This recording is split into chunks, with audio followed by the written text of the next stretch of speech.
যায়। ক্যান্সার ভালো করার জন্য জমি বিক্রি করে ঋণগ্রস্ত করে বিদেশে যায়। আত্মীয় স্বজন বলে টাকা যত লাগে তোমারে দিব। মানুষ ভিক্ষা করে হলেও মানুষ চিকিৎসা করে, ঠিক কিনা বলে? প্রেশার উঠে মানুষ প্রেশারের জন্য কত টেনশন করে। সকালবেলা রুটি, তারপরে দুপুরে ভাত, রাতে আবার রুটি খায়, কত কন্ট্রোল করছে দুনিয়া রোগ থেকে বাঁচার জন্যে। কিন্তু রাসূল কারীম সাল্লাল্লাহু আলাইহি ওয়াসাল্লাম বললেন, মানুষ যদি ডায়াবেটিস আক্রান্ত হয়ে মরে যায় লোকটা জাহান্নামী হবে না। লোকটা যদি হার্ট অ্যাটাক করে মরে যায় লোকটা জাহান্নামী হবে না। ক্যান্সার আক্রান্ত হয়ে যদি লোকটা মরে যায় জাহান্নামী হবে না। কিন্তু বান্দা জাহান্নামী হবে কখন? ফি কুলুবিহিম মারাদুন, যার অন্তরে রোগ আছে, অন্তরের রোগ হয়, পোকা হয়, ক্রিয়া হয়, এই রোগের চিকিৎসা যারা করলো না এরা যদি মরে যায় জায়গাটা জাহান্নাম হবে। এখন বলবো হুজুর এই রোগের ওষুধ কোথায় পাওয়া যাবে? আল্লাহ পাক বলছেন, বান্দারে প্রেশারের ওষুধ দুনিয়ার সব দেশেরই ওষুধ আছে। প্রেশারের ওষুধ আবিষ্কার করেছে, ডায়াবেটিস ওষুধ আবিষ্কার করেছে, ক্যান্সারের ওষুধ আবিষ্কার করেছে, কিন্তু তোমার অন্তরে যে রোগ হলো এই রোগের ওষুধ দুনিয়ার কেউ বানায় নাই। এই রোগের ওষুধ আমি আল্লাহ নিজেই বানাইছি। অনুনাজ্জিলু মিনাল কুরআনি মা হুয়া শিফাউন ওয়া রাহমাতুল লিল মুমিনিন ওয়া লা ইয়াজিদুল যালিমিনা ইল্লা খাসারা। বান্দারে তোমার রোগের ওষুধ আমি কোরআনের কারীম মুমিনদের জন্য ওষুধ বানায়া দিলাম। মুমিন বান্দা মাহফিলে যাবে, কোরআন শুনবে, আয়াতুহু জাদাতুহুম ঈমানাও ওয়া আলা রাব্বিহিম ইয়াতাওয়াক্কালুন। তোমার বান্দারা, আমার বান্দারা, তোমার উম্মতেরা যত আয়াতে কারিমা তেলাওয়াত করবে, আয়াতু বলা হয়েছে, যত আয়াতে কারিমা তারা শুনবে, ওই অন্তরের রোগ হয়েছে, যত আয়াত শুনবে, কোরআন শুনবে, বান্দারা আমুল্লামায় নতুন নতুন সওয়াব দিব, আর অন্তর পরিষ্কার করে আমি আল্লাহ ঈমান বৃদ্ধি করে দিয়া দিব। জাদাতুহুম ঈমানাও, কোরআন শুনলে ঈমান বাড়ে। কি বাড়ে? ইন্নাল্লাযী লাইসা ফি জাওফিহি শাইউম মিনাল কুরআনি কাল বাইতিল খরিব বলা হয়েছে, যার অন্তরে কোরআন নাই ওর অন্তরেই থাকে রোগ। ওর অন্তরে কি থাকে? ওর অন্তরে রোগ থাকে, পোকা হয়, অন্তরে এত খারাপ হয়ে যায়। যার অন্তরে কোরআন থাকে, অন্তরে কোরআন সবচেয়ে বেশি আছে ইমামদের, অন্তরে কোরআন আছে সবচেয়ে বেশি হাফেজদের। এই জন্য সারা পৃথিবীতে ঘুরে দেখা গেল যেই পিতামাতা সন্তানকে কোরআন শেখায় নাই, কুল্লু মাউলুদুন ইউলাদু আলাল ফিতরাত, প্রত্যেকটি সন্তান মুসলমান, কারো পিতামাতা কাউকে হিন্দু বানায়, কাউকে খ্রিস্টান বানায়। সারা পৃথিবীতে এই সমস্ত পিতামাতারা মাদ্রাসা শিক্ষা বাদ দিয়া সন্তানকে ডিসি বানালো, এসপি বানালো, ম্যাজিস্ট্রেট বানালো, বড় অফিসার বানালো। দেখা যায় বৃদ্ধাকালে এই সন্তানের বাড়ি তার জায়গা হয় না, এই সন্তান পিতামাতাকে বৃদ্ধাশ্রমে রেখে আসে।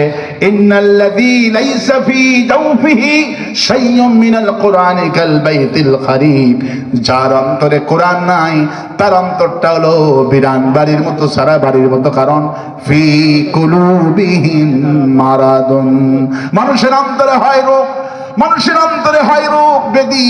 আর এই বেদী তাদের হয় যাদের অন্তরে কোরআন শরীফ নাই, এদের অন্তরটা বেদী দিয়ে ভরা আছে। তাম পৃথিবীর ক্যালকুলেশন করে হিসাব করে দেখা গেছে যারা কোরআন শরীফ শিখলো না, বৃদ্ধাকালে নাতিদের সাথে খেলাধুলা করবে দাদা দাদি, আর কপালে হয় না, বৃদ্ধাশ্রমে রেখে আসে।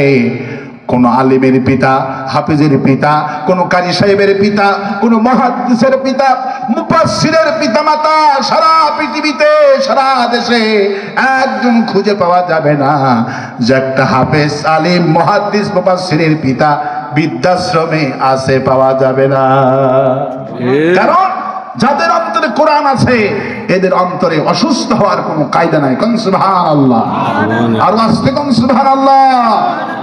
আমার ভাইয়েরা, ভয় পাওয়ার কোনো কারণ নাই, হতাশার কোনো কারণ নাই। কোরআনে কারিম অসুস্থ মানুষের ওই ইমানটা বেশি বাড়ায়, ইমান বাড়ায়, মানুষের রোগ ভালো করে দেয়। বাস্তব প্রমাণ দেখেন আমাদের কোরআনের পাখি। চট্টগ্রাম তাফসীর মাহফিল শুরু করলো হুজুর 80 দশক থেকে তাফসীর মাহফিল শুরু করলো। একজন ব্যক্তির কোরআনে কারিমের তাফসীর শুনে 1370 জন মানুষ কালিমা পড়ে মুসলমান হয়ে গেল। ইহুদি খ্রিস্টান হিন্দুরা এক কোনায় বসে কোরআন শুনতে আসছে। উনি 2 ঘন্টা কোরআন শুনে ওনার ইমান সাক্ষী দিয়েছে সাইদিও সত্য, সাইদির কোরআনও সত্য। ঠিক ইমান বেড়ে গেল, উনি মুসলমান হয়ে গেলেন।